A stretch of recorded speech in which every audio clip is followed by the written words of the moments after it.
Meu nome é Andrea, tenho 34 anos. Há 3 semanas, ganhei a batalha pela guarda da minha filha. E a primeira coisa que fiz com a minha liberdade foi responder não ao convite de aniversário do meu próprio pai. Meu pai mandou uma mensagem em grupo para toda a família. Dizia só herdeiros. Nada de becos sem saída. Não tragam sua filha. Ele não estava falando só de mim. Estava falando da minha menina de 6 anos. Ele estava pagando nós duas. Eu disse que não iria. Ele respondeu ótimo. Não precisamos do seu drama. 2 dias depois, ele entrou no restaurante mais caro da cidade para o jantar de aniversário de 65 anos. E congelou. Porque, na melhor mesa da casa, lá estava eu, sentada em frente ao governador do nosso estado. E quando o governador se levantou, apertou a mão do meu pai e me apresentou, meu pai não conseguiu dizer uma única palavra. Antes de voltar ao começo de tudo, peço que você reserve um momento para curtir e se inscrever, mas só se esta história merecer. E deixe nos comentários sua cidade e o horário local.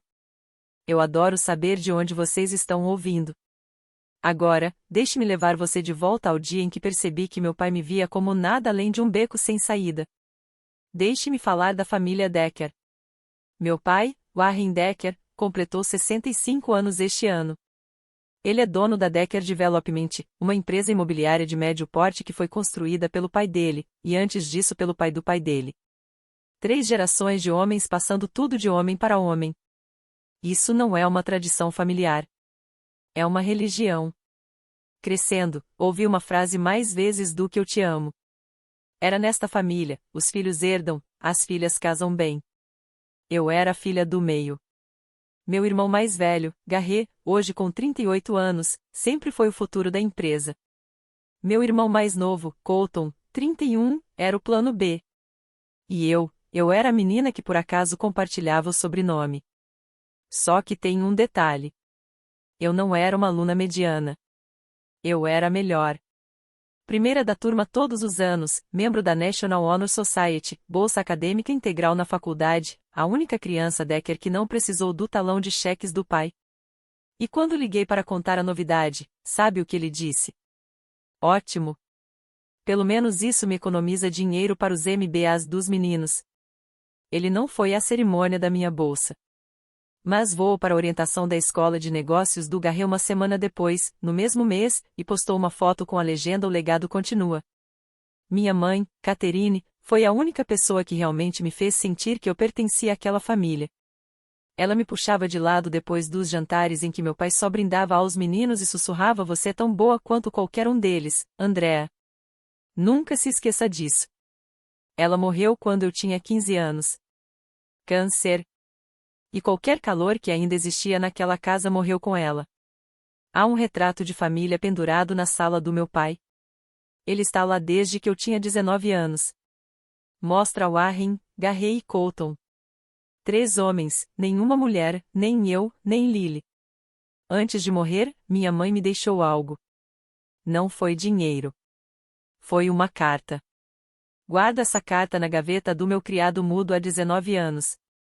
Vou contar o que ela dizia, mas ainda não. Para entender por que passei 2 anos engolindo cada insulto que meu pai me lançava, você precisa entender quem é Derek Morrison. Conheci Derek na faculdade.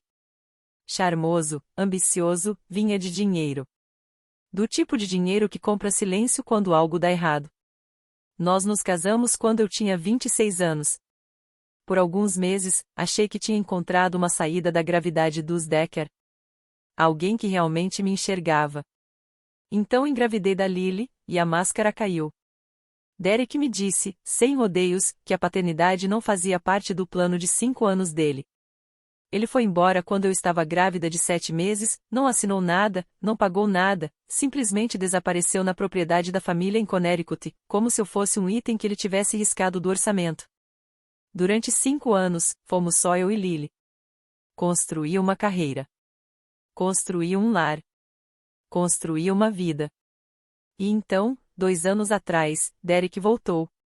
Não para pedir desculpas, mas para entrar com um pedido de guarda total. Os advogados da família dele vinham de um dos maiores escritórios do estado. O argumento deles era que eu estava isolando Lily da família paterna e da família estendida, que eu era emocionalmente estável, e que minha filha estaria melhor em um lar com 2 pais e recursos. Meu advogado me disse algo que gelou meu sangue se eu não conseguisse provar que Lily tinha, do meu lado, uma família extensa presente e estável. O argumento de Derek poderia vencer. Foi aí que Warren entrou em cena. Meu pai concordou em testemunhar, em aparecer no tribunal, em dizer as palavras mágicas: minha neta tem uma família amorosa. Eu estou presente. Os Decker participam. E ele disse. Mas havia um preço. Não em dinheiro. Obediência. Não envergonhar esta família. Não causar cenas. Saber o meu lugar. Por 2 anos, eu paguei esse preço. Cada feriado, cada jantar, cada mensagem que eu não respondi. Tudo para que um homem que me chamava de beco sem saída ficasse em um tribunal fingindo amar minha filha. E então, 3 semanas antes do aniversário de 65 anos dele, a juíza proferiu sua decisão guarda total. Andrea Decker. A juíza foi direta: a criança tem um lar estável, um ambiente educacional próspero e uma mãe que demonstrou dedicação extraordinária. Ela citou os depoimentos da escola de Lily, da pediatra, do terapeuta familiar e, sim, de Warren. Ele compareceu, vestiu seu melhor terno e disse ao tribunal que Lily era uma Decker em todos os sentidos e que a família estava totalmente presente. A atuação de uma vida inteira. Os advogados de Derek protestaram. A juíza indeferiu. E, assim, 2 anos prendendo a respiração chegaram ao fim.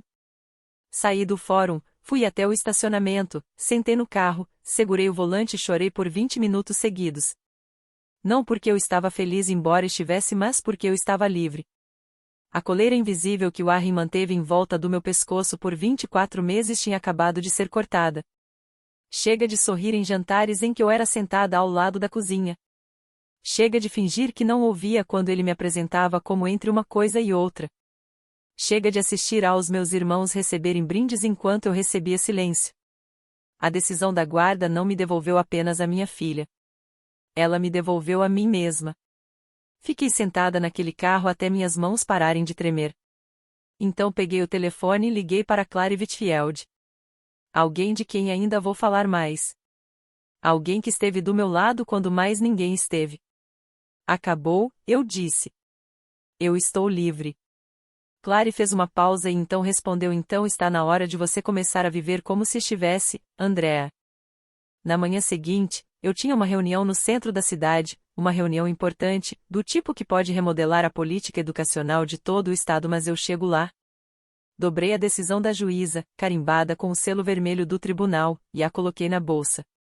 Foi o primeiro documento que carreguei que realmente parecia uma armadura. 2 semanas depois da decisão, meu telefone vibrou às 23 horas. Lily dormia ao meu lado.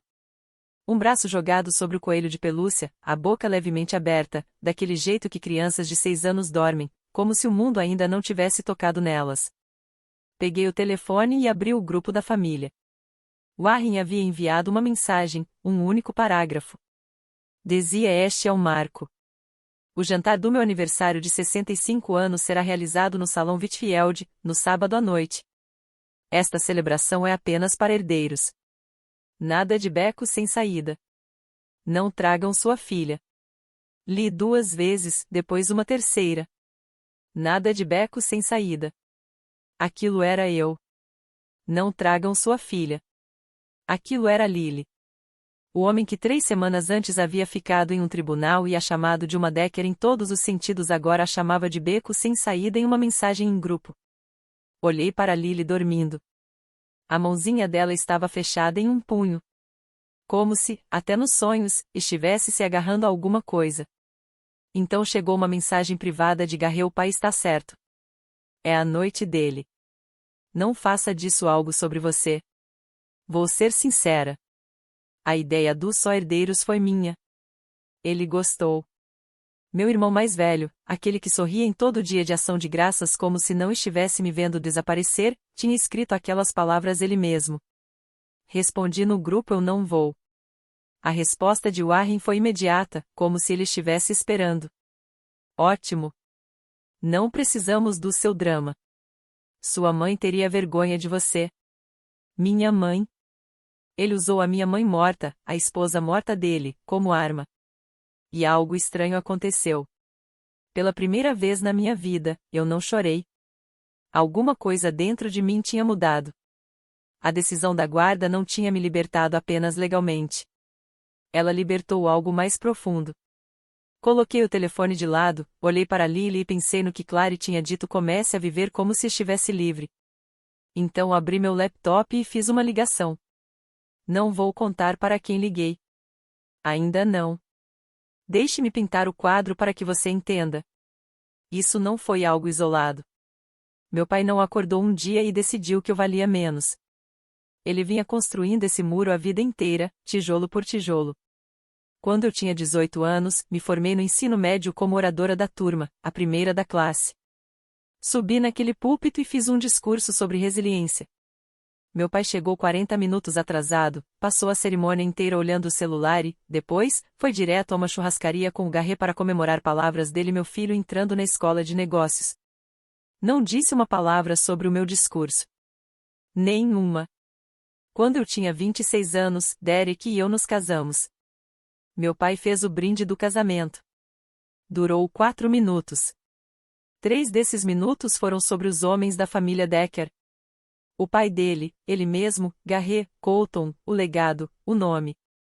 E então, uma única frase no final e para Andrea, que ela encontre um bom homem para cuidar dela. Derek estava sentado ao meu lado, sorrindo. Eu fiquei ali com os dedos apertando uma taça de champanhe cujo gosto eu nem senti. Quando eu tinha 28 anos, Lily nasceu. Warren foi ao hospital, olhou para Lily no berço, olhou para mim e disse: mais uma menina. Depois completou: bom, talvez seus irmãos me deem netos. Ela tinha 6 horas de vida. Estou usando agora o anel da minha mãe, uma aliança simples de ouro com uma pequena esmeralda. Catherine me deixou esse anel em testamento. Eu uso todos os dias há 19 anos.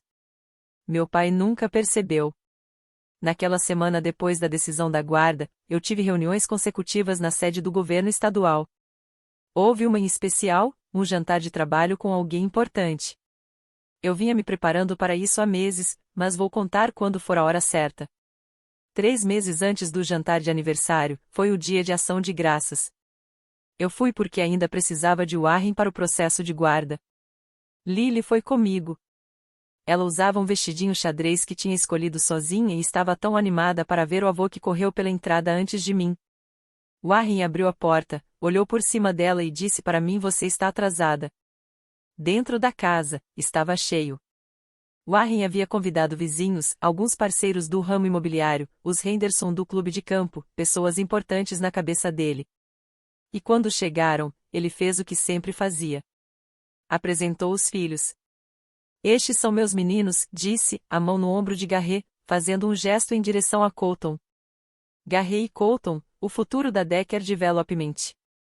Uma das convidadas, uma mulher chamada Sandra, olhou para mim e sorriu educadamente. E essa jovem?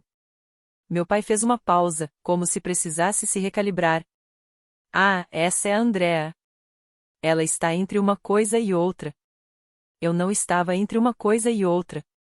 Naquele exato momento, eu era assessora sênior de políticas públicas do gabinete do governador. Tinha um crachá com meu nome e uma mesa 12 andares acima da rotunda do Capitólio Estadual. Mas Warren não sabia disso, porque Warren nunca perguntou. Beta, a esposa do Garret, se inclinou para perto de mim mais tarde, na cozinha, e sussurrou: deve ser difícil ser a única mulher, mas sabe como é, homens como Warren, eles só pensam diferente. Ela disse isso como se estivesse sendo gentil. Não estava. No jantar, Lily se sentou ao lado de Warren. Ela olhou para ele com aqueles olhos castanhos enormes e perguntou, alto bastante para toda a mesa ouvir: vovô, por que não tem fotos da mamãe e de mim na sua casa? A mesa ficou em silêncio. Warren pegou o garfo. Coma o peru, querida. Depois do jantar, Colton me puxou para a varanda dos fundos. Ar frio, folhas secas.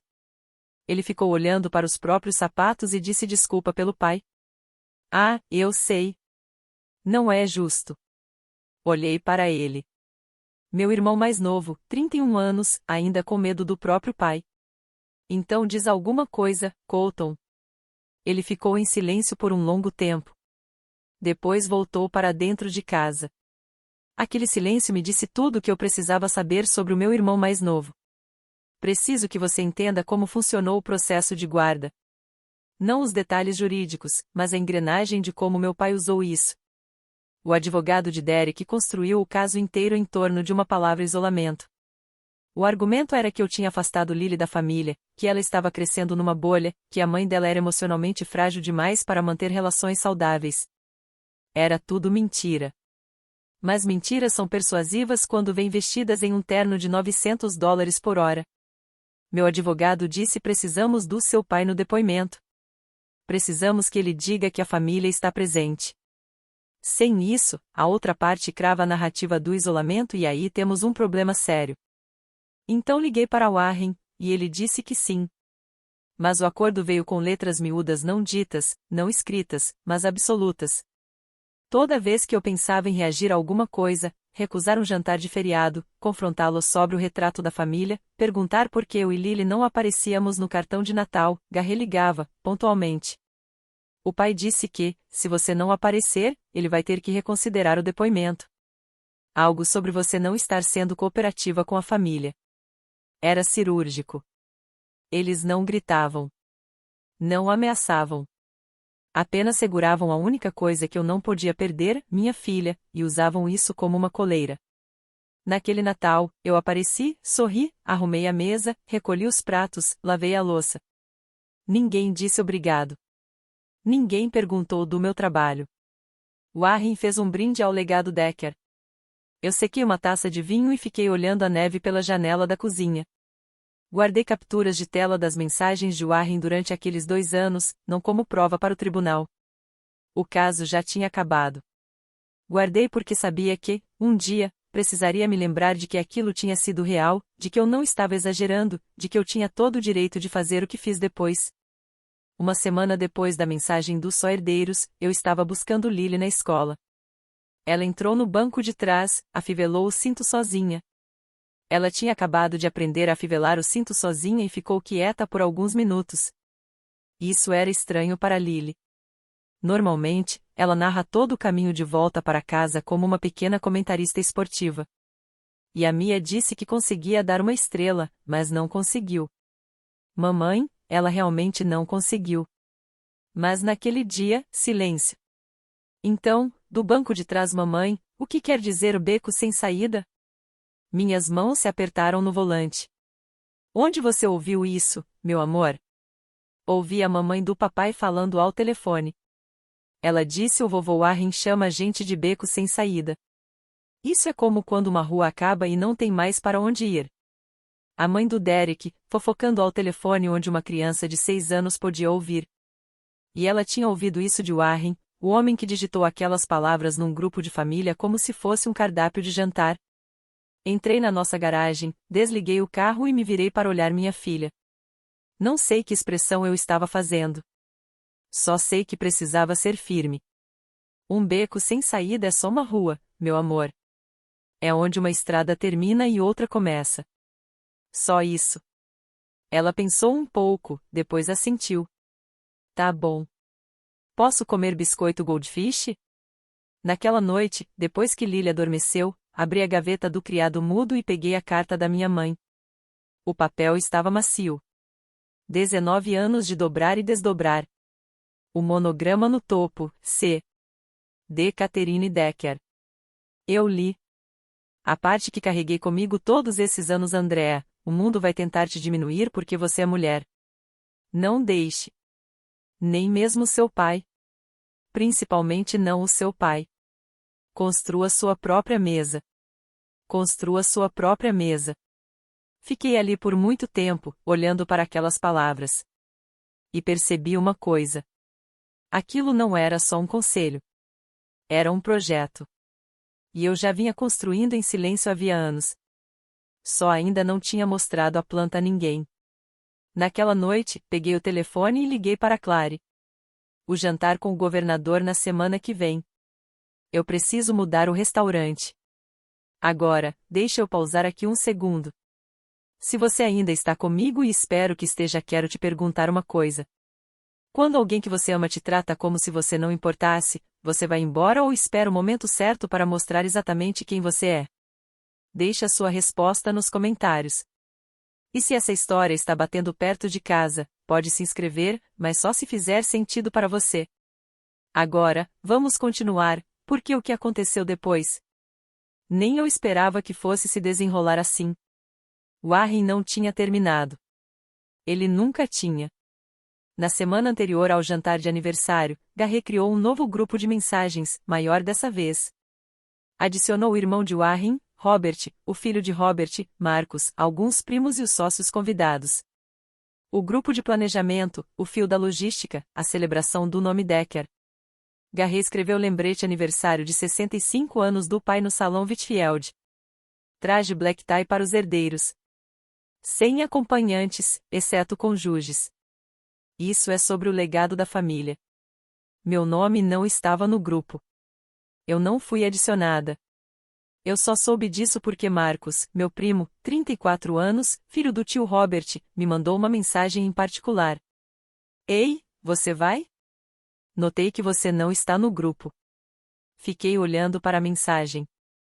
Marcos e eu nunca fomos especialmente próximos, mas ele sempre foi correto.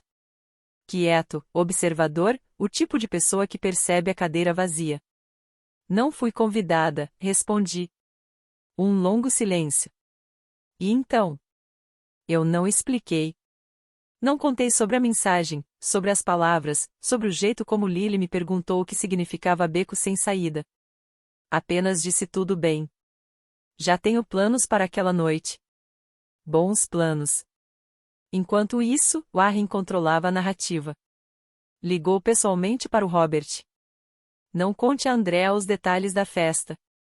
Ela só vai aparecer e fazer cena. Você sabe como ela é, Robert, o irmão mais novo que passou 50 anos se curvando ao Warren, concordou com relutância, mas concordou. O Salão Whitfield, o restaurante mais prestigiado da cidade, reservas disputadas com 2 semanas de antecedência, $200 por pessoa, o tipo de lugar onde você não levanta a voz e não leva pessoas que possam te envergonhar. Warren reservou uma mesa para 12. Ele achava que aquela era a melhor mesa da casa. Estava errado. E piora. Porque a exclusão não era suficiente para Warren e ele precisava de seguro. Marcos me contou semanas depois, quando tudo já tinha acontecido, o que Warren vinha dizendo pelas minhas costas. A história que Warren espalhou era esta: Andrea está mal. Ela perdeu o processo de guarda. Não está bem da cabeça. É melhor darmos espaço a ela. Cada palavra disso era mentira. Eu tinha vencido a guarda. Eu estava indo muito bem. Eu estava à frente da reforma educacional mais ambiciosa que o Estado tinha visto em uma década. Mas Warren não sabia de nada disso. E não queria saber. Ele só precisava de uma versão de mim que justificasse o que ele tinha feito. O tio Robert me ligou numa tarde. A voz dele era cuidadosa, medida. Do jeito que as pessoas falam quando acham que você é frágil. Querida, seu pai me contou sobre a situação. Você está recebendo ajuda? Fechei os olhos. Eu estava sentada à minha mesa. Minha mesa no gabinete do governador, 12 andares acima da rotunda do Capitólio. Meu crachá pendia de um cordão no pescoço. Andrea Decker, assessora sênior de políticas públicas. Havia uma pasta de briefing à minha frente com o carimbo confidencial gabinete do governador, e meu tio estava me perguntando se eu estava recebendo ajuda. Estou muito bem, tio Robert, respondi com calma. Melhor do que bem. Ele não pareceu convencido. Já tinha absorvido a história de Warren. O estrago estava feito. Eu poderia tê-lo corrigido. Poderia ter tirado a decisão do juiz, recitado as palavras exatas da sentença, contado tudo. Mas não fiz isso porque percebi algo, sentada naquele escritório com o selo do Estado na parede atrás de mim. A verdade viria à tona, só que não pela minha boca. Clary passou pela porta do meu escritório, viu meu rosto e parou. O que aconteceu? Eu contei. Ela se encostou no batente da porta, braços cruzados, calma como uma cirurgiã. Deixe ele construir a narrativa dele, Andrea. Nós vamos deixar os fatos falarem. Eles sempre falam. Esse é o problema das pessoas que mentem sobre você, elas nunca esperam que você tenha os comprovantes. Sexta-feira, à noite antes do jantar de aniversário. Dois mundos se preparando para o mesmo restaurante, com 30 horas de diferença. Do lado de Warren. Garrett confirmou a reserva. 12 convidados, a mesa grande no salão interno, um menu personalizado com vagil e risoto de trufas negras. Colton encomendou um bolo de aniversário de 3 andares da confeitaria mais cara da cidade, com folhas de ouro aplicadas à mão, ganache de chocolate amargo e uma réplica em pasta de açúcar do logotipo da Decker Development no topo. Naquela noite, Warren experimentou o terno novo, um brione de $3.800, carvão, lapela pontuda, forro de seda.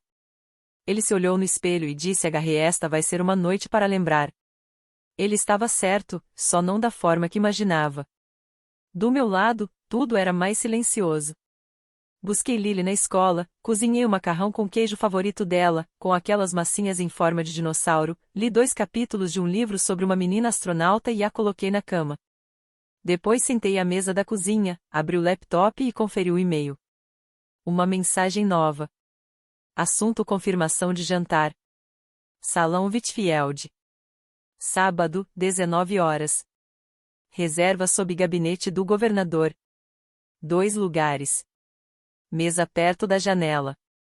A melhor mesa da casa, aquela com vista panorâmica da cidade, reservada exclusivamente para funções oficiais de alto nível.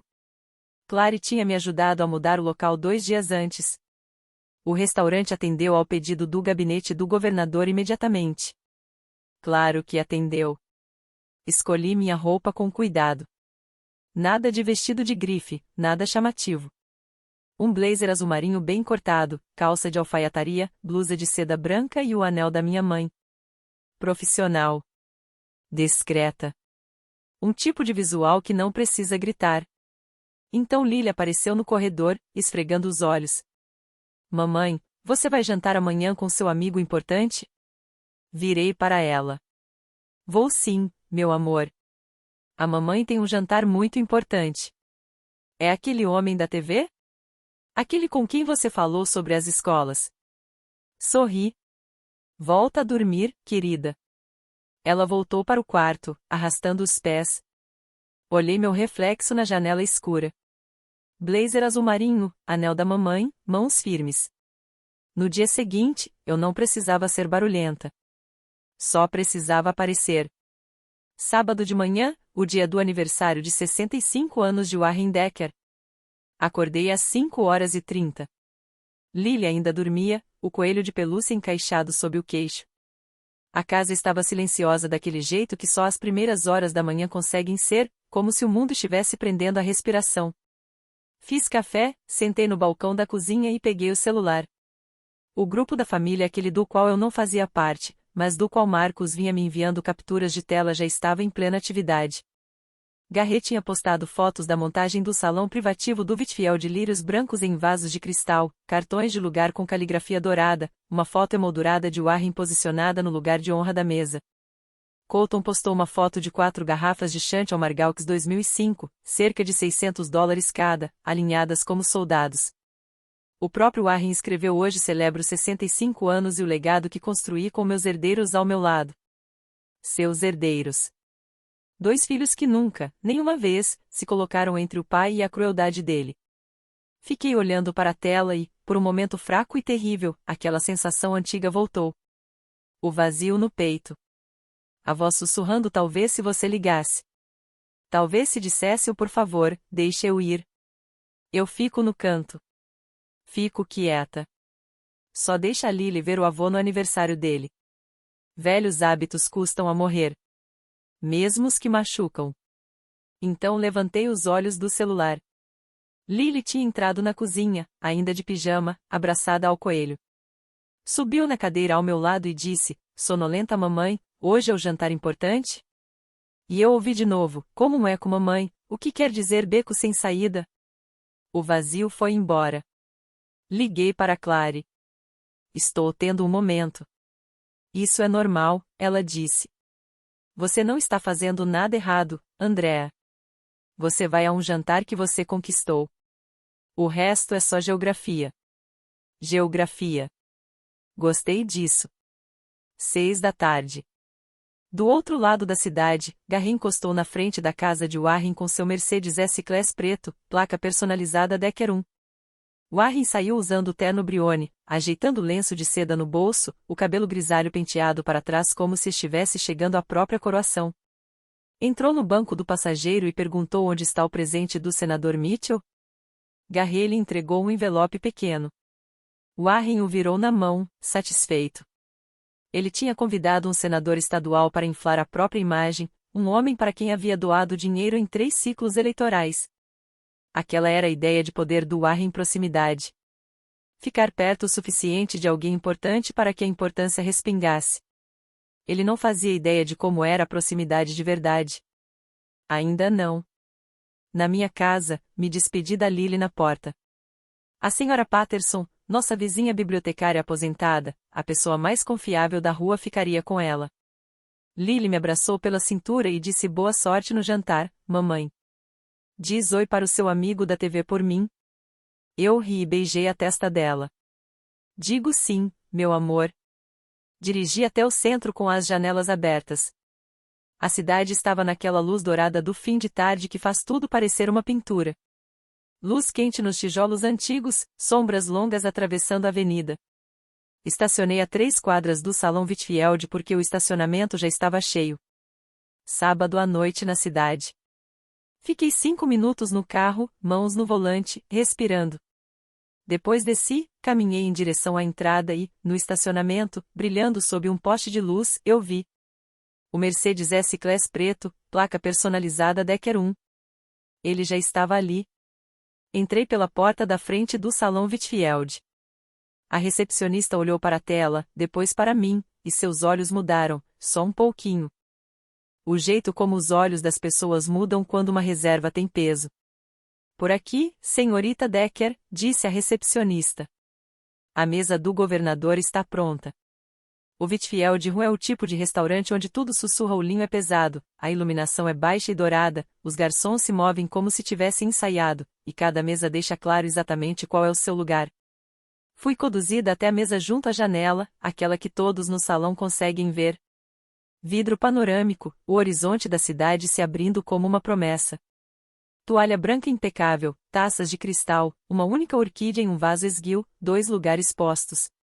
A mesa estava reservada em nome do gabinete do governador, e a equipe tratava aquilo como tal. O gerente saiu pessoalmente para ajustar o arranjo de flores. A mesa de Warren ficava mais para dentro do restaurante, perto da passagem da cozinha. Uma grande mesa redonda para 12 pessoas, bem posta, mas posicionada no que qualquer pessoa do ramo da hospitalidade reconheceria como segundo nível. Boa, não a melhor. Visível, mas não de destaque. Sentei-me, pedi água com gás, cruzei as mãos no colo e esperei. Dava para ouvir, ao longe, os sons de um grande grupo se formando na outra sala, cadeiras sendo arrastadas, risadas, o tilintar de taças caras. Warren e seus herdeiros se reunindo para o jantar do legado. Eu não olhei. Às 7h15, o governador Thomas Adley chegou. Entrou acompanhado de um único assessor, sem alarde, sem esquema de segurança para um jantar privado, e atravessou o salão até a minha mesa com a confiança tranquila de quem está na vida pública há 30 anos. Apertou minha mão com as 2 dele. Andrea, que bom te ver. Estou ansioso para conversarmos sobre a fase 2. Aquilo era real. Era um jantar de trabalho, não uma encenação, não uma armadilha. O governador e eu nos encontrávamos mensalmente para falar sobre a iniciativa de reforma educacional em todo o estado que eu havia arquitetado. Aquela noite era sobre a expansão da fase 2 para distritos rurais. Eu tinha uma pasta de briefing na bolsa. O gerente do restaurante apareceu à mesa. Governador Adley, seja bem-vindo. Posso começar com alguma coisa? O governador se sentou, abriu o guardanapo e sorriu para mim. Vamos ao trabalho. Então ele acrescentou outra coisa, de forma casual, quase como um comentário de passagem. Ah, a propósito, Andrea, aquela carta de reconhecimento, eu assinei ontem. Você recebe na segunda-feira. Você mereceu. Uma carta de elogio assinada pelo governador pelo trabalho que eu tinha feito, enquanto meu pai dizia à família que eu estava desmoronando. 30 minutos depois, Warren Decker fez sua entrada. Eu não vi o momento exato. Estava de frente para a janela, discutindo políticas públicas com o governador, mas eu ouvi. Do jeito que se percebe uma mudança no clima antes de ver as nuvens. As portas da frente do Whitfield Room se abriram e um grupo de 12 pessoas invadiu o salão principal com aquela energia típica de dinheiro e expectativa. Warren entrou primeiro. Terno brione, gravata de seda, os cabelos prateados captando a luz. Atrás dele vinham Garry e Bethan, Colton, o tio Robert, Marcos e mais 6 convidados associados de negócios, velhos amigos, pessoas convidadas para testemunhar a coroação do patriarca. A equipe os acomodou na mesa do interior. Warren tomou a cabeceira naturalmente. Garry à sua direita, Colton à esquerda. Um reino bem organizado. Warren percorreu o salão com o olhar e assentiu lentamente. Aquele tipo de aceno que diz isso é apropriado. É isso que eu mereço. Ele não percebeu que a mesa da janela, o verdadeiro ponto central do restaurante, não era a dele. Não olhou tão longe assim. Um garçom trouxe champanhe. Warren ergueu a taça e disse à mesa 65 anos, e tudo que eu construí vai para os meus meninos. É como deve ser. Garry levantou a taça ao legado Decker. As taças se chocaram. Todos beberam. Todos, exceto Marcos, que hesitou, a taça erguida pela metade, os olhos deslizando em direção à janela. Marcos olhou através do salão, passando pelos garçons, pela luz de velas, pelos outros clientes, até a mesa da janela, e me viu sentada diante de um homem que ele reconheceu imediatamente. Um homem cujo rosto estava em outdoors, nos jornais, na televisão. A taça de Marcos ficou suspensa a meio caminho dos lábios. A boca se abriu levemente. Depois, ele a fechou. Não disse uma palavra. Ainda não. Mas eu senti. A 40 pés de distância, eu senti o primeiro dominó começar a tombar. Na minha mesa, a conversa havia passado de política para algo mais leve. O governador perguntou sobre Lily, do jeito que uma pessoa decente faz quando sabe que você é mãe. E sua filha, a Lily, certo? Você mencionou que ela entrou no programa para superdotados. Ela é maravilhosa, eu disse. Ontem me contou que quer ser uma cientista que conserta escolas. Ele riu. Então ela já é melhor em comunicação do que metade da minha equipe. Essa era a parte de trabalhar com o governador Adley que eu mais valorizava. Ele via pessoas, não cargos, não sobrenomes, não legados. Pessoas. Quando fui designada pela primeira vez para a equipe de políticas dele, ele leu todo o meu relatório sobre as lacunas no financiamento da educação e me ligou pessoalmente para dizer esta é a melhor análise que vi em 20 anos de serviço público. Você sabe, Andrea, disse-lhe agora, pousando o copo de água, eu já trabalhei com muita gente de políticas públicas, assessores do Senado, ligação federal, think tanks. Pouquíssimos têm a sua combinação de rigor analítico e paixão genuína. O Estado tem sorte de ter você. Eu agradeci, mas por dentro a ironia era tão cortante que quase tinha gosto. O governador deste estado estava me dizendo que eu era uma das melhores mentes com quem ele já trabalhou, e a 40 pés dali, meu pai brindava aos verdadeiros Decker. Então o gerente do restaurante apareceu à nossa mesa, inclinando-se levemente. Governador, devo informá-lo que há um grande evento privado no salão principal esta noite. A festa dos Decker? O governador olhou para mim. Decker? Da sua família? A pergunta ficou suspensa no ar entre nós. Uma pergunta simples, com uma resposta complicada. Sustentei o olhar dele por um segundo e então disse ao aniversário do meu pai. Devemos ir cumprimentá-lo? Ele não me convidou. O silêncio que se seguiu foi mais alto do que qualquer coisa que Warren já tivesse gritado. O governador Adley me observou por um longo momento. Depois pousou o guardanapo com cuidado deliberado. Conte-me mais sobre isso.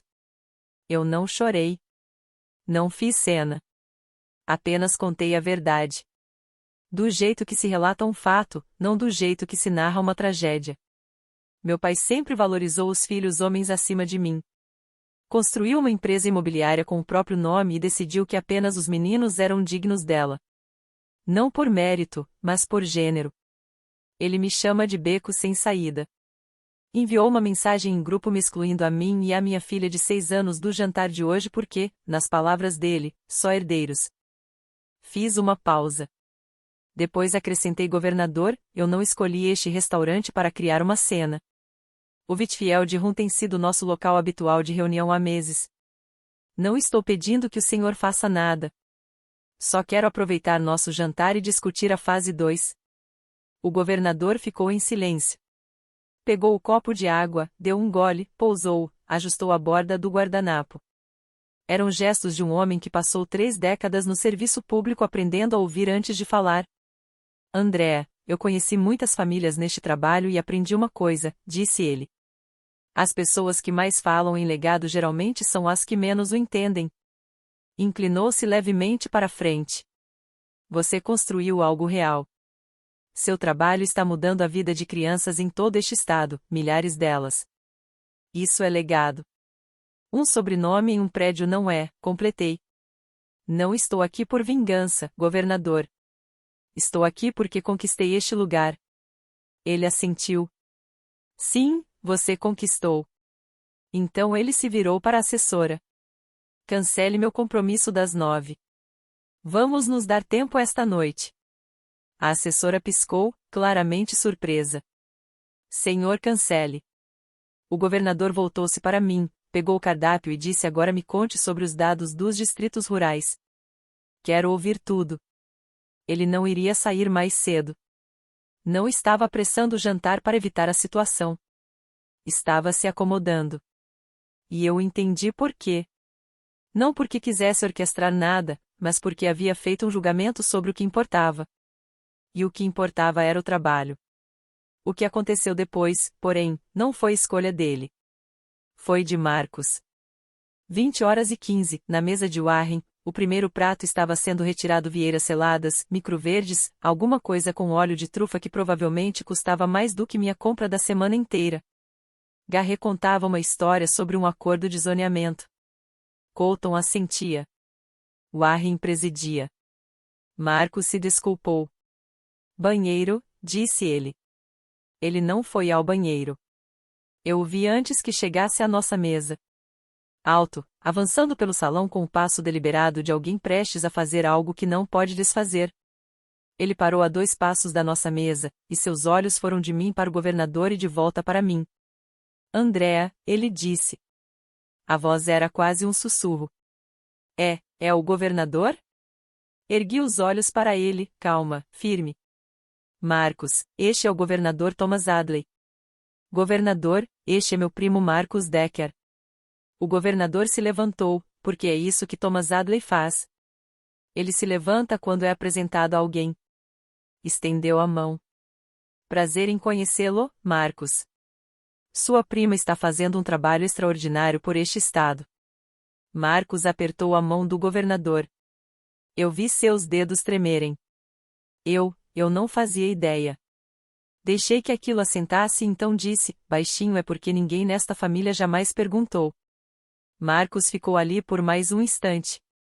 O governador lhe ofereceu um sorriso pequeno e caloroso, do tipo que políticos aperfeiçoam ao longo de décadas, mas que, no caso de Adley, eu já tinha aprendido que era genuíno.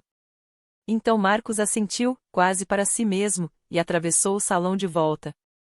Sentou-se à mesa de Warren. Eu conseguia vê-lo de onde estava. Garrett se inclinou para ele. O que demorou tanto? As mãos de Marcos estavam no colo. Mesmo a uns 12 metros de distância, dava para perceber que tremiam. Nada. Só encontrei alguém. Ele não contou a eles. Ainda não. Mas eu vi o jeito como ele passou a olhar para Warren. Olhar de verdade. Como se olha para algo quando finalmente se enxerga com clareza pela primeira vez. Os dominós estavam começando a cair, e eu não tinha empurrado nenhum. Certo, estamos chegando perto do momento que eu sei que você estava esperando. Mas antes, me faça um favor: curta isso. Não pelo algoritmo, mas por toda mulher que já foi chamada de beco sem saída por alguém que deveria tê-la amado. E, se você ainda não se inscreveu, agora é uma boa hora, porque o que acontece nos próximos minutos ainda me dá arrepios só de lembrar. Vamos lá. 20h30, Warren se levantou. O segundo prato havia sido concluído. O chantilly margalx tinha sido servido aquele vermelho profundo, impossível, que só um Bordeaux antigo consegue ter. Garret vinha construindo aquele momento a noite inteira. O brinde, o grande discurso, a coroação do patriarca. Warren abotoou o paletó, pegou o copo e se virou para a mesa para se dirigir aos convidados, aos herdeiros, ao legado, ao reino.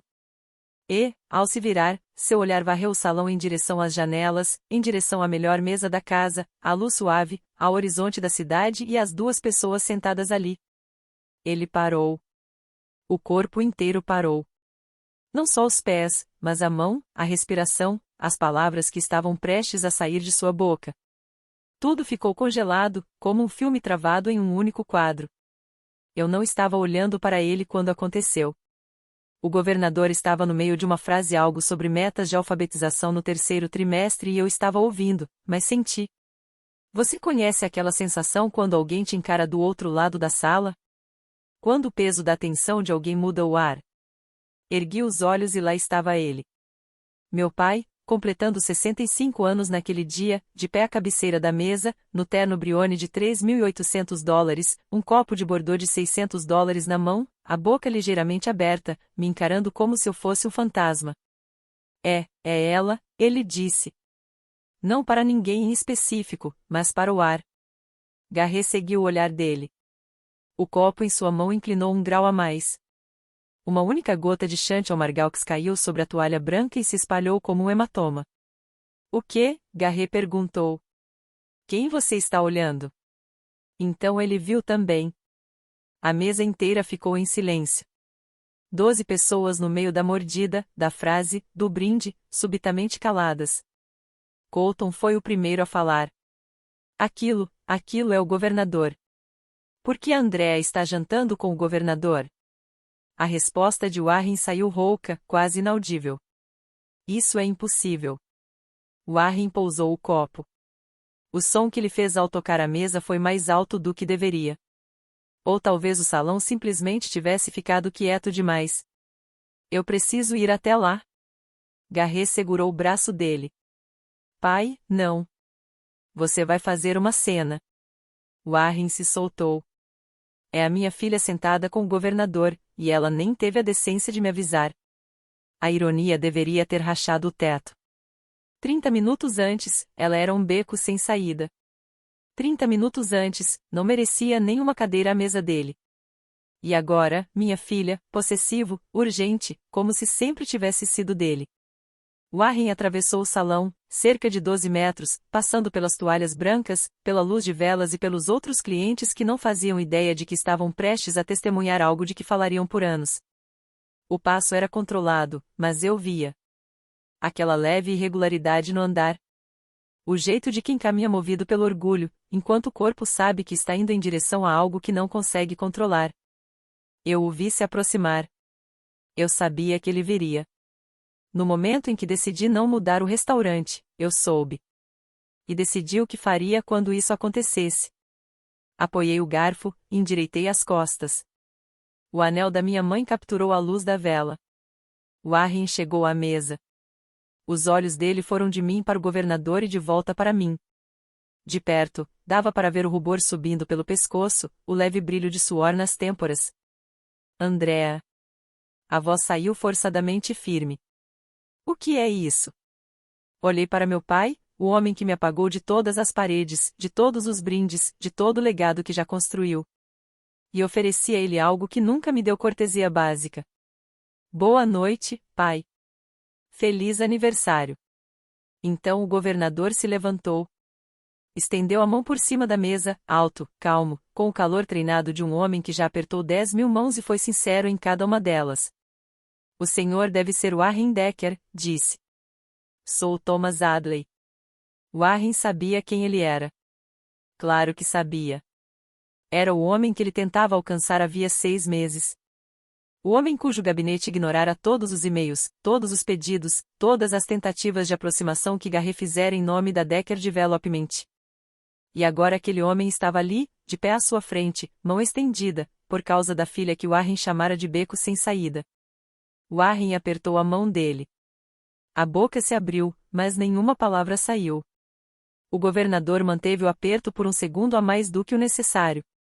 Não agressivo, apenas firme, como se quisesse que Warren sentisse o peso daquele momento.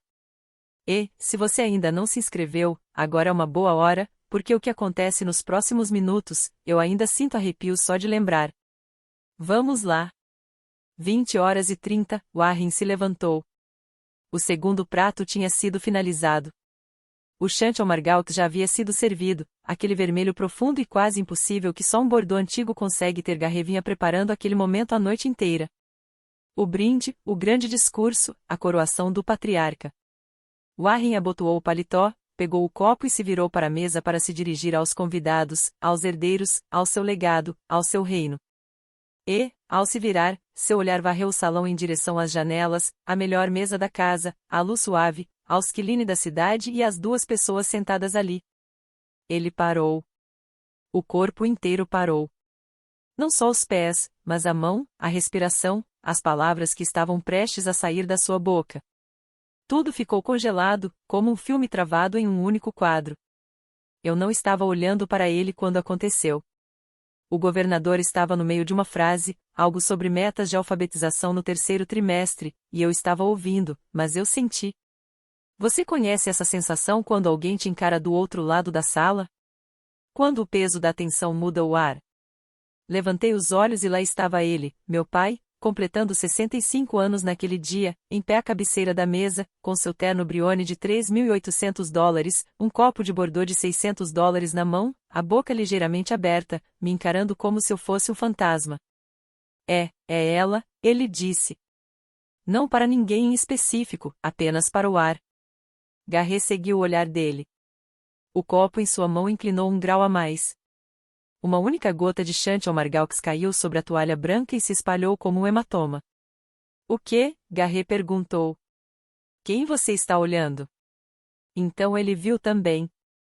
A mesa inteira ficou em silêncio. 12 pessoas no meio da mordida, da frase, do brinde, subitamente caladas. Colton foi o primeiro a falar. Aquilo é o governador. Por que Andrea está jantando com o governador? A resposta de Warren saiu quase inaudível.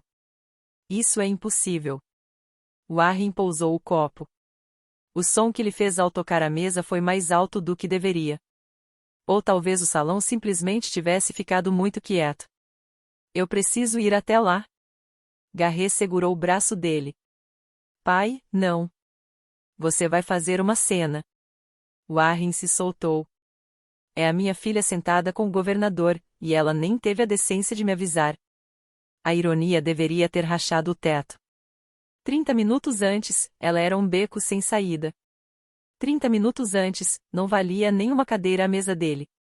E agora, minha filha, possessivo, urgente, como se sempre tivesse sido dele. Warren atravessou o salão, cerca de 12 metros, passando pelas toalhas brancas, pela luz de velas e pelos outros clientes, que não faziam ideia de que estavam prestes a testemunhar algo de que falariam por anos. O passo dele era controlado, mas eu via aquela leve irregularidade no andar. O jeito de quem caminha sustentado pelo orgulho, enquanto o corpo sabe que está indo em direção a algo que não pode controlar. Eu o vi se aproximando. Sempre soube que ele viria. No momento em que decidi não mudar o restaurante, eu soube. E também decidi o que faria quando isso acontecesse. Pousei o garfo e endireitei as costas. O anel da minha mãe captou a luz das velas. Warren chegou à mesa. Os olhos dele foram de mim para o governador e de volta para mim. De perto, dava para ver o rubor subindo pelo pescoço, o leve brilho de suor nas têmporas. Andrea. A voz saiu forçadamente firme. O que é isso? Olhei para o meu pai, o homem que me apagou de todas as paredes, de todos os brindes, de todo o legado que construiu. E dei a ele algo que ele nunca me deu: cortesia básica. Boa noite, pai. Feliz aniversário. Então o governador se levantou. Estendeu a mão por cima da mesa, alto, calmo, com a cordialidade treinada de um homem que já apertou 10.000 mãos e foi sincero em cada uma delas. O senhor deve ser Warren Decker, disse. Sou Thomas Adley.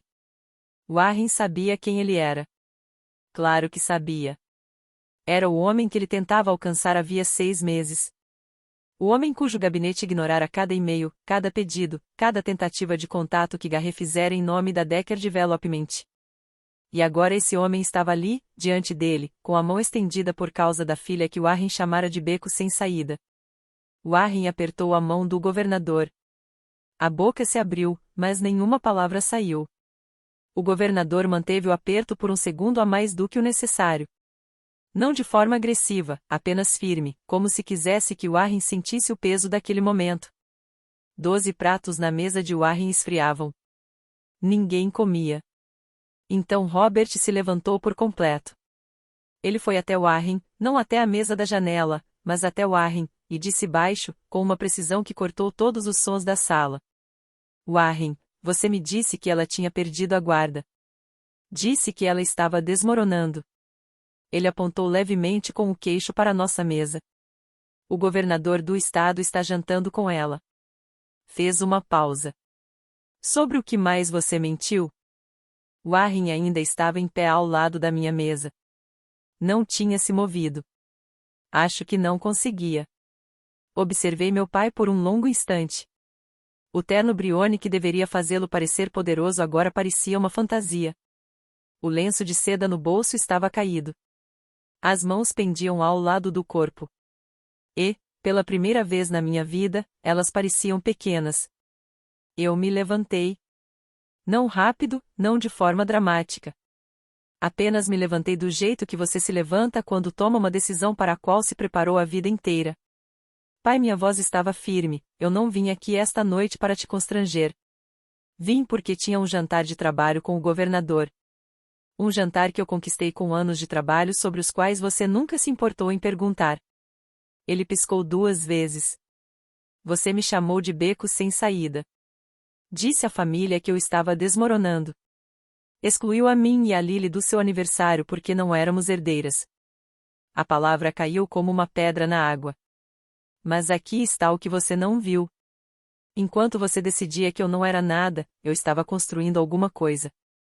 Não pela sua aprovação, não pelo seu legado, mas pela minha filha, por mim. Respirei fundo. O anel da minha mãe estava quente no meu dedo. Eu não estou pedindo que você se orgulhe de mim, pai. Parei de precisar disso há muito tempo. Mas preciso que você ouça isto. A Lily e eu não somos becos sem saída. Não somos a sua vergonha. E, se você quiser nos ter na sua vida, começa com respeito. Não controle, não condições. Respeito. Sentei novamente, alisei o guardanapo e me virei para o governador. Desculpe por isso, governador. Thomas Adley me olhou com uma expressão que vou carregar pelo resto da vida. Não era pena, nem constrangimento. Era algo mais quente. Não se desculpe, Andrea. Isso estava atrasado há muito tempo. Warren ficou ali parado por mais 3 segundos. Então se virou e voltou para a mesa dele. Não olhou para mim outra vez, nenhuma. Mas eu vi a mão dele, a que não segurava nada, pendendo ao lado do corpo, e ela tremia. O governador esperou até Warren estar de volta à mesa. Então abriu a pasta de couro ao lado da cadeira, a mesma que sua assessora carregava, e tirou um documento em papel creme espesso, com o selo do Estado em relevo dourado no topo e uma assinatura embaixo que eu já tinha visto em leis, decretos e proclamações que afetavam milhões de pessoas. Eu ia lhe entregar isso na segunda-feira, disse ele, mas acho que você merece agora. Ele deslizou a carta de elogio oficial pela mesa em minha direção. Peguei o papel, minhas mãos tremiam, não de medo, não de raiva, mas pelo peso de ser vista, de alguém em posição de poder olhar para o meu trabalho e dizer, por escrito, com selo e assinatura, você importa. A carta citava minha liderança excepcional na concepção e implementação da iniciativa de reforma educacional do Estado, meu compromisso demonstrado com o acesso equitativo e minhas capacidades analíticas extraordinárias, que melhoraram diretamente os resultados de mais de 200 mil estudantes em todo o Estado. 200 mil estudantes. Enquanto meu pai dizia às pessoas que eu estava entre coisas, o governador sinalizou para o gerente do restaurante. Você se importaria?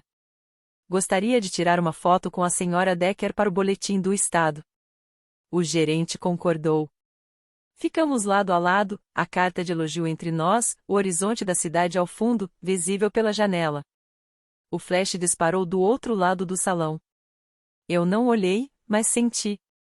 Warren estava observando.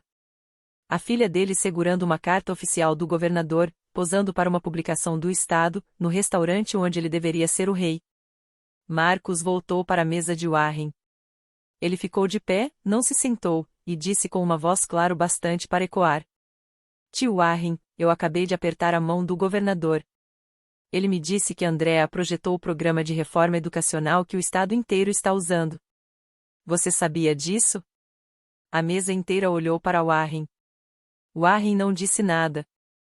Não havia mais nada a dizer. A narrativa que ele havia construído Andrea está lutando, Andrea é instável, Andrea é um beco sem saída estava se desfazendo em tempo real. E quem a desmontava não era eu. Era verdade. O tio Robert foi o próximo a se aproximar da mesa perto da janela. Caminhou devagar, do jeito que se chega perto de alguém quando se sabe que se deve algo que não é fácil pagar. Governador Adley, desculpe interromper, disse ele, com a voz cuidadosa e respeitosa. Sou Robert Decker, tio da Andrea. O governador assentiu com um sorriso caloroso. Claro, por favor. Robert então se virou para mim. Seu rosto, o rosto desse homem que me conhecia desde o dia em que nasci, que me viu crescer à sombra do irmão, que acreditou nas mentiras de Warren sem fazer uma única ligação para confirmar, desmoronou. Andrea, eu te devo um pedido de desculpas. Seu pai me contou coisas que não eram verdade. Eu deveria ter ligado para você. Deveria ter perguntado. Obrigada, tio Robert, respondi. Sem aspereza na voz, sem sermão, apenas a verdade, encontrando alguém que finalmente estava pronto para ouvi-la. Isso significa muito. Ele engoliu em seco. E a Lily? Faz tanto tempo que não a vejo. Eu sorri. Um sorriso de verdade. O primeiro daquela noite que não era uma armadura. Ela está incrível. Acabou de ser aceita no programa estadual para alunos superdotados. Top 2% do estado. Os olhos de Robert se arregalaram. Top 2%? Ela também começou a ler aos 4 anos. Ama astronomia. Semana passada me disse que quer ser uma cientista que conserta escolas, porque é isso que ela acha que eu faço. A neta sem futuro, a que não merecia um lugar à mesa de aniversário. Top 2% do estado. Robert ficou imóvel. Então seus olhos se encheram de lágrimas. Não de forma dramática ou performática, apenas o transbordar silencioso de um homem percebendo a dimensão do que sua família havia feito. Ele voltou para a mesa de Warren. Não consegui ouvir exatamente o que disse, mas vi sua postura mudar, ombros erguidos, queixo firme, e então sua voz atravessou o salão, quase no sussurro que ainda assim alcançou todos. Sua neta está entre os 2% melhores do programa de superdotados deste estado. Warren, ela tem 6 anos, e você a chamou de beco sem saída em um grupo de mensagens. Ele fez uma pausa. A mesa ficou em silêncio. Tenho vergonha de ser seu irmão esta noite. Garret tentou consertar a situação, porque é isso que Garret faz. Ele administra. Ele controla. Ele passa a mão por cima para que a máquina Decker continue funcionando. Caminhou até a mesa do governador mais uma vez, ajeitando a gravata, forçando o rosto a assumir algo parecido com confiança. Governador Adley, peço desculpas pela interrupção desta noite. Se houver qualquer coisa que a Decker Development possa fazer para apoiar o seu gabinete, qualquer forma de contribuir. O governador olhou para ele, não com dureza, mas com a clareza absoluta de um homem que não tem motivo algum para fingir. Senhor Decker, agradeço a oferta. Mas preciso dizer que estou familiarizado com seus pedidos de zoneamento. Bastante familiarizado, na verdade. Eles serão analisados pelos procedimentos padrão. Eu não discuto aprovações de empreendimentos em jantares sociais. Ele fez uma pausa. Tenho certeza de que o senhor entende. Procedimentos padrão no governo. Isso significa que você não é mais prioridade. Você está na pilha. Vai esperar como todo mundo. Garret voltou para a mesa de Warren. Observei seu rosto se transformar a cada passo, a falsa confiança caindo como o reboco velho de uma parede. Quando se sentou, parecia 10 anos mais velho. O que ele disse? Perguntou Warren, com a voz quase inexistente. Acabou, pai. Ele não vai nos ajudar. Como assim, acabou? Quero dizer que o homem com quem você tenta marcar uma reunião há 6 meses, aquele cujo gabinete ignorou todos os meus e-mails, acabou de descobrir que você deserdou a pessoa que ele mais valoriza na equipe dele. O projeto acabou. O projeto de reurbanização da Decker Development. Fase 3 de uma iniciativa de zoneamento comercial avaliada em 4,2 milhões de dólares. 6 meses de lobby, networking, doações. Tudo perdido. Não porque alguém se vingou, mas porque a verdade apareceu à mesa de um jantar. Warren se virou contra Garrett. A voz baixa, tóxica, automática. Isso é culpa sua. Você escreveu aquela mensagem. Só herdeiros. Foi ideia sua. Garrett encarou o pai. Você aprovou, pai. Eles ficaram ali, olhando um para o outro. Pai e filho mais velho, os pilares do legado Decker desmoronando um sobre o outro. A festa terminou cedo. Não houve brinde, nem discurso, nem 65 anos e tudo que construí. Os convidados foram saindo aos poucos, 1 ou 2 de cada vez. Do jeito que as pessoas deixam um ambiente onde algo irreversível aconteceu. Silenciosos, rápidos, olhos à frente. Robert saiu sem se despedir de Warren. No caminho, apertou o ombro de Marcus, e os dois caminharam juntos pela noite. Bethan pegou o casaco e seguiu Garrett em silêncio. Colton hesitou, mas quando Warren não olhou para ele, também foi embora. E então ficou Warren, sozinho, numa mesa para 12. O bolo de aniversário de 3 andares, com folhas de ouro aplicadas à mão, ganache de chocolate amargo, o logotipo da Decker Development em pasta americana, permanecia intocado no centro da mesa. As velas nunca haviam sido acesas. Eu ainda estava à minha mesa. O governador e eu havíamos retomado nossa conversa. Fase 2, dados dos distritos rurais, um programa piloto nos condados do Oeste. Trabalho real, trabalho que importa. Eu sentia o olhar de Warren do outro lado do salão, mas não me virei. Não havia mais nada de performático a fazer. A verdade já tinha feito o seu trabalho. Eu só precisava continuar sendo quem eu era. Mas vou te contar o que notei pelo canto do olho. Warren estava olhando para as próprias mãos, especificamente para a mão esquerda, para a aliança de ouro que ele ainda usava. A mesma aliança que Catherine tinha colocado ali 39 anos antes. Do mesmo estilo do anel no meu dedo, o anel da minha mãe. Não sei se ele já tinha percebido antes que eu o usava, mas naquela noite percebeu. Eu sabia, pelo jeito como seus dedos foram até a própria aliança e ficaram ali, segurando-a, como se ele estivesse tentando se lembrar de algo que havia perdido há muito tempo. Ele se levantou, caminhou em direção à saída, não olhou para o bolo, não olhou para mim. A voz de Colton veio de algum lugar perto do guarda-volumes. Pai. Agora não, Colton. Não foi raiva, foi vazio. A porta da frente se fechou atrás dele, e o último som da comemoração dos 65 anos de Warren Decker foi o clique de uma fechadura cara em uma sala muito silenciosa. E aquela foi a última vez que vi meu pai por 3 semanas, até a carta chegar. A semana seguinte foi estranha, como se a pressão do ar tivesse mudado e ninguém ainda soubesse como respirar. Garrett ligou primeiro. Só isso já era algo inédito. Em 34 anos, Garrett nunca tinha me ligado por nada que não fosse logística ou vantagem. Andrea, eu. Uma longa pausa. O som de alguém engolindo algo de gosto terrível. Eu não sabia do seu trabalho, do governador, de nada disso. Não sabia, eu disse, porque você não perguntou. Nenhum de vocês perguntou. Silêncio. Fui eu quem escreveu a mensagem dos só herdeiros. Eu disse ao pai para mandar. Eu sei. Como? Porque o pai não digita tão rápido. Ele não riu. Eu também não esperava que risse.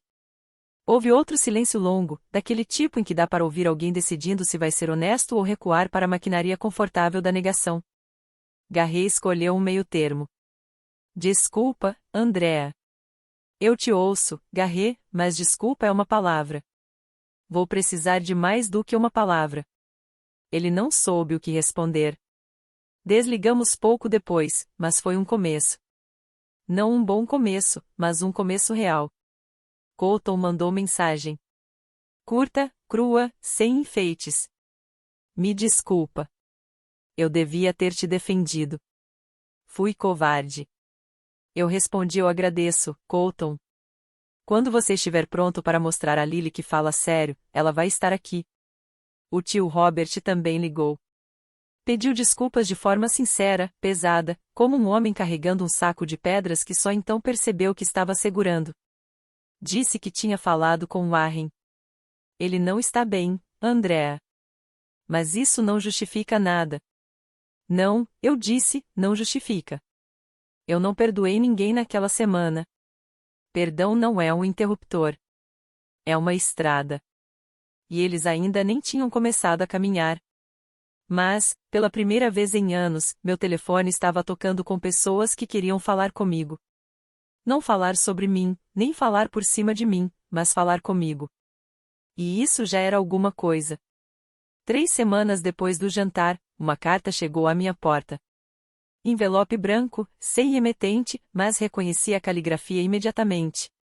As letras maiúsculas, firmes e precisas, que Warren Decker usará em todos os cheques, contratos e cartões de aniversário que já escrevera para os filhos.